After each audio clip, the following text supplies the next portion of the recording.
สบายดีสบายดีตอนเช้าเด้อสบายดีมาทุกคนมาพบกับช่องมินอินดี้ตอนนี้ก็เวลา6 โมงป่ายจุ่มเจ้าตื่นแต่เช้ามันนี้เขาสิเกี่ยมเครื่องไปใส่บาตรเฮือนบุญสังฆทานเฮือนบุญหมู่เสี่ยวเจเงินคนสิไปหาอาบน้ำอาบในกันด้วยจุ่มเจ้าแล้วเรามาพบกันอาบน้ำแล้วแหละเขาว่าสิหนุ่มเสืออันนี้เป็นจังไดจุ่มเจ้าโซไลนิดหนึ่งโมมีหอดเครื่องบริสุทธิ์เครื่องอันนั้นนุ่งพวกแพร่หมอกแพร่ไม้กันขับหมดเลยนุ่งมาได้ตัวอีแห้งมีเสื้อยืดตัวเดียวนี่เนี่ยตัวใหม่แบบซื้อมาใหม่ค่ะนะสินุ่งไปใส่บาตรมันสิโอเคอยู่ป่ะถ่ายให้เบิ่งหน่อยหนึ่งจะนอนคอยไปท่านท่าเซรั่มคอยนี่ละเซรั่มธรรมดารักษาสติ๊กใส่แล้วก็สิลงไปเฮือนบุญฝากกดไลค์กดคอมเมนต์ช่องมินดีนี่เด้อไปเจอกันอยู่เฮือนบุญเลยสมเจ้ายังบ่ได้ฮอดเฮือนบุญสมเจ้ามาแวะเฮือนน้องมาทาสติ๊กก็บ่มีเว้าความจริงสติ๊กก็หมดบ่ได้ซื้อสต็อกสติ๊กแล้วก็มารีดผมน้อยนึงพอได้ละผมปกบ่าเสื้อก็บ่มีเสื้อสีหนุ่มก็เลยซื้อใหม่ซะอย่าว่าสั่นว่าสีเด้อเฮือนบุญก็อยู่ใกล้ๆเฮือนน้องสาวนี่แหละเดี๋ยวเราไปฮอดแล้วเราสิถ่ายบรรยากาศงานให้เบิ่งเด้อได้สุดเจ้าอันนี้งานน้องค้อยอย่างนี้อันนี้ก็เฮือนน้องค้อยโต๊ะต่างเต็นท์ทักแป๊บซี่พอนางนำทิพย์ไปกำลังพักกันเนี่ย3 เมื่อยเนาะน้าสาวเขาเดินเมียน้าบ่าวที่น้องเขา3 เมื่อยเนาะผู้ไปนั่งทั้งผู้น้าสาวโอ้ห้องใต้หมดแล้วเอานั่งทางได้ก็นั่งแล้วเนาะไปนั่งใครสนใจสั่งได้เด้อห้านแป๊บซี่บริการโต๊ะต่างเต็นท์นี่แหละสีหย่อนฮิตในสีนี่สีบัวปูนงานหน่อยงานใหญ่หับหมดเด้อสีบานใจสีบานเย็นเนี่ยจ้ะ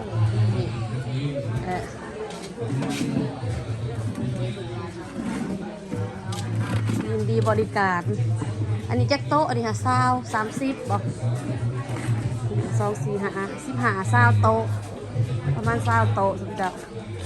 อาหารก็เริ่มขึ้นโต๊ะเลยน้องฟ้าเสิร์ฟกับน้องฟอยใส่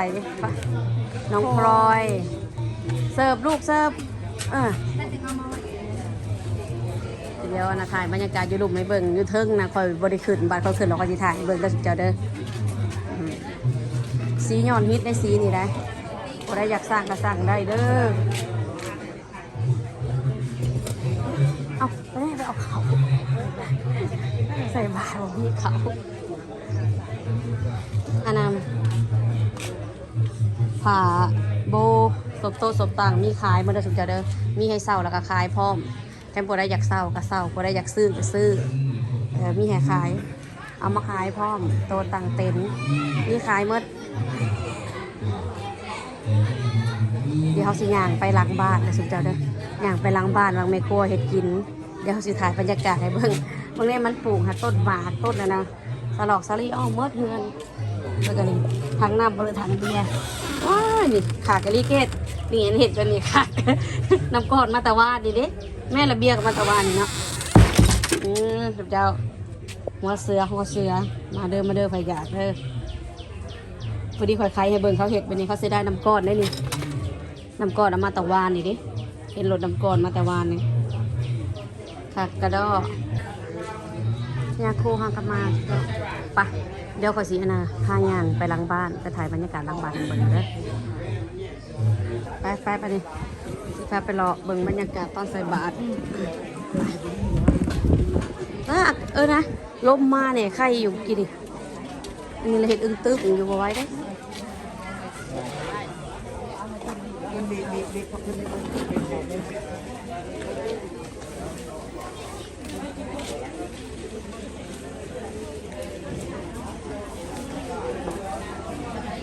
จะหน่อยจะซิมาใส่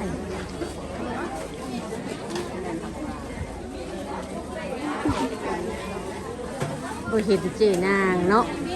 อยู่หลังบ้านบ่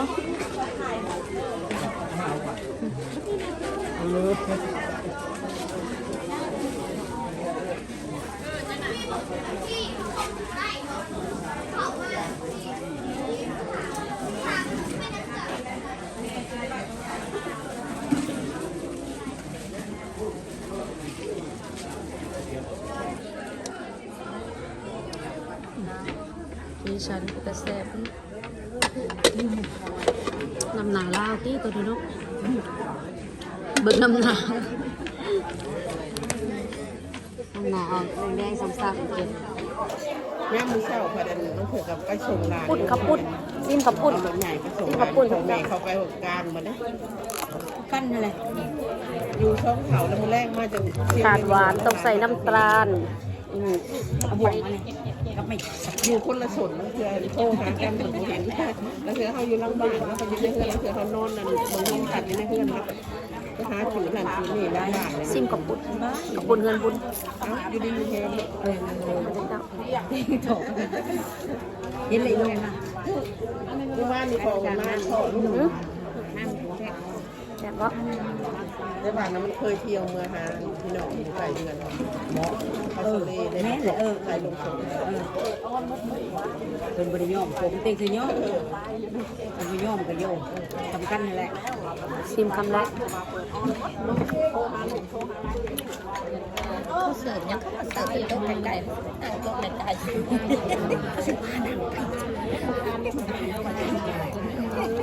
ป้านั่งอะไรเป็นผู้ใหญ่ ไอ้ผู้ขนาดช่วงผักหนักได้ที่ไม่ได้มันได้มันได้มันโบได้ ไอ้พี่กับเบิร์ด เด็กเด็กตัวทองขังนะ ที่เขาผู้ใดหน่อยแต่เขาบอกจับเรื่องเลย เขาเครื่องจับได้ จับหนึ่งเอาไปมาติดเรือก ะปิกินขับปุ้นต้องการหมกเพชรต้องการไปแล้วจับใหญ่ๆขับปุ้นจับเดียวกันเนาะ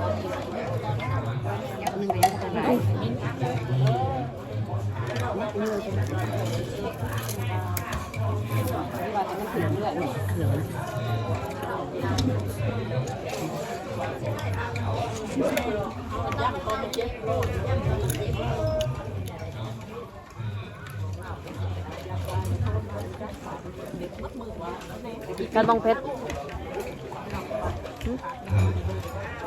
จับมาทำกันดาวเลยวะ เอาว่าที่เราใช้สายทางแต่ทางสู่สมเด็จเด้อแต่การลูกป้าหาทางการให้เป็นมาเด้อเด้อลูกหลานญาติพี่น้อง ถ้าพี่เดินเดินเปล่า พร้อมก็ อยู่ในปินเลย ป้านั่งแล้วจะ โอ้ขายหนาถูกมึงแล้วอยาก จะอย่างนี้เด้อเขาอยาก และอยากกันนั่นแหละเดี๋ยวเราก็ลงมา อันนั้นน้ำเขาพูดเด้อเขาพูดอีกไงเด้อ นะโมตัสสะ เนี้ยนี่ ภะคะวะโต กินกระพูดลำคันเลย เอาออกด้วยนะแขกน้ำนะสาวมันใหญ่กว่าเนาะ สัมพุทธัสสะ แล้วไปตำรวจทำบอกคอยกินตะอบทุกน้ำเอาออกเลยตั้ง อะระหะโตอะระหะโตสัมมาสัมพุทธัสสะ ป้านั่งยืนบน นะ ตู้ โม นี่ ตัสสะ เอามาอยู่ในเธอ ภะ หยอก คะ เลย วะ นะ โตอะระหะโตสัมมาสัมพุทธัสสะอิมานิปิดาปตานิภัตตานิกัปปะลูกขังปัจจยทานังนานาปริภาลังทิฏฐุสังคัสสะโอโนสยามะสาธุโตพันเต ชื่อมันแบบ ทิฏฐุสังโฆ ไอ้นั่น อัมหะกัง ป้านั่งแล้วโบทึงนั่นแหละ ทิ ว่ะ ฏฐะ แต่ ละ ป้า ไต นั่ง ตนและความสุข กินกับคุณ แก่บุคคลน้อย ถ่ายวิดีโอ ตลอดกาลนานเทินอีกประการหนึ่งได้มีเจ้าภาพเจ้าศรัทธาครอบครัวของข้าวสมคิดและนางลำเงิน ชิม พร้อมด้วยพ่อแม่ญาติพี่น้อง ได้ถวายผ้าเขาวจิตพระและต้นกระพึก เจ็ดผ้าบอก 6 ต้น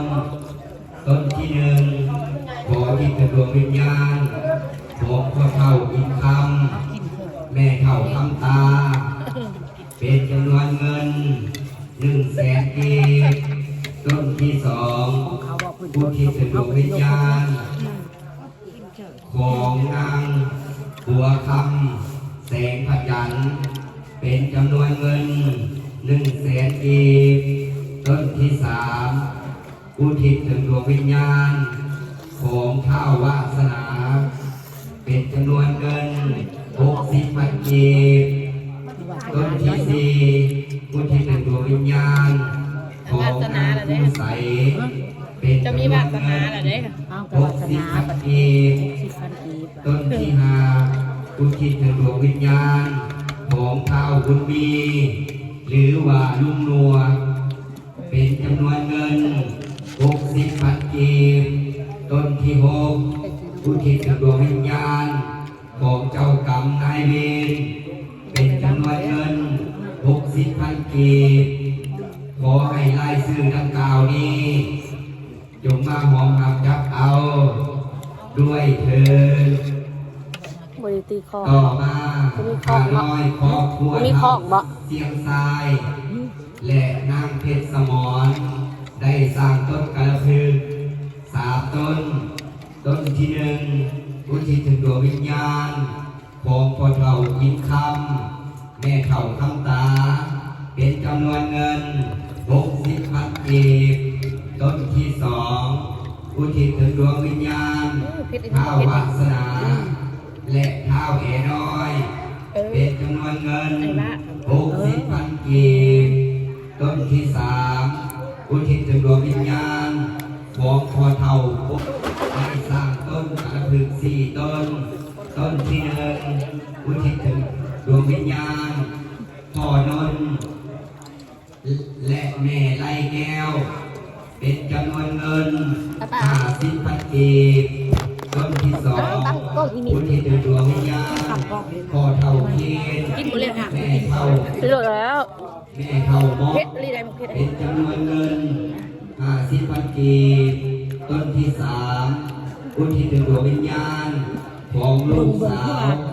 นางบัวคำแสงพระจันทร์เป็นจำนวนเงิน50,000 กีบต้นที่สี่อุทิศถึงดวงวิญญาณของหลานชายแก้วประเกิดแก้วประเสริฐแสงพระจันทร์เป็นจำนวนเงิน50,000 กีบขอให้ดวงวิญญาณมานับเอาแล้วให้ไปเกิดดีถึงสุข มีเครื่องไงบุกเกตกำลังจะทำมีใส่บ่ครับ ต่อมาครอบครัวเฒ่าไสสนาและนางน้อย อยากมามันนะมาบ่นี่ ของเจ้ากรรมนายเวรเจ้าถิ่นเจ้าฐานเป็นจำนวนเงิน3,000 กีบทั้งหมดทั้งปวงนี้ก็ขอให้มาหอมหักจับเอาแล้วให้ไปเกิดดีถึงสุขถ้าเกิดทุกข์ก็ขอให้พ้นจากทุกข์ถ้าถึงสุขแล้วก็ขอให้สุขยิ่งขึ้นไปตามต่อเท่าเข้าสู่พระนิพพานในอนาคตการเรื่องหน้านั่นเองก็ขาดเถิด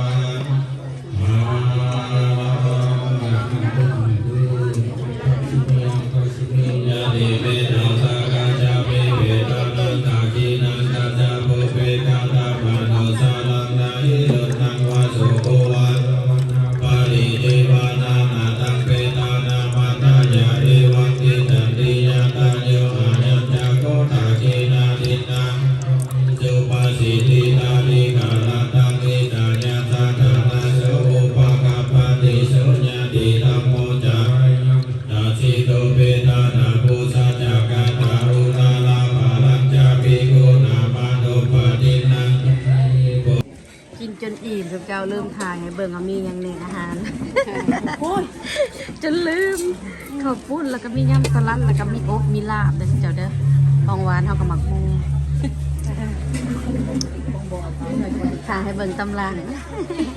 กินจนลืมอันนี้ลาบซีนเจ้าลาบซีนซุป เบิ้งต้องเอาให้เบิ้ง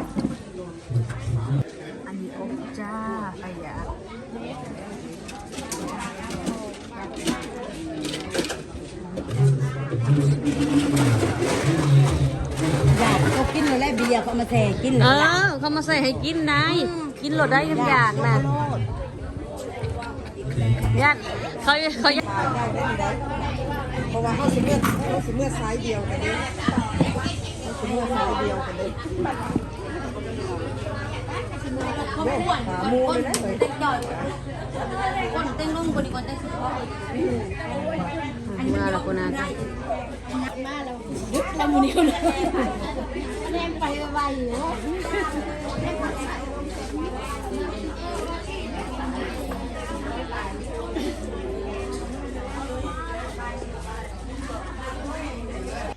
มาเฮือนแหละสมเจ้า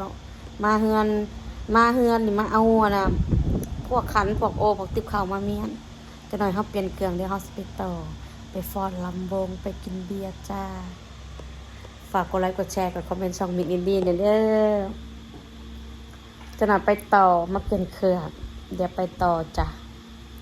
พอดีนะไปเฮือนบุญก็ได้ขับปุ้นมาให้แม่กินเฮือนน้องสาวได้เลยฉันจะเอาลูกนาบ่าว ลูกนาบ่าวกับน้องสาว ฝากกดไลค์กดคอมเมนต์ช่องมินอินดี้หน่อยเด้อเป็นกำลังใจให้คอยเห็นคลิปต่อๆไปได้สิเจ้าเด้อเดี๋ยวจะเอาบรรยากาศเต้นลำวงมาฝากว่าสิมวนซำใดมื้อนี้เฮาสิเลิกจักโมงหาจักโมงเดี๋ยวเฮามาติดตามนำกันเฮาถ่าเจนางก่อนเดี๋ยวสิโทรส่วนอ้นน้อยแล้วก็แม่ครัวมนว่าสุเพิ่นสิไปจักโมงไปเต้นลำวง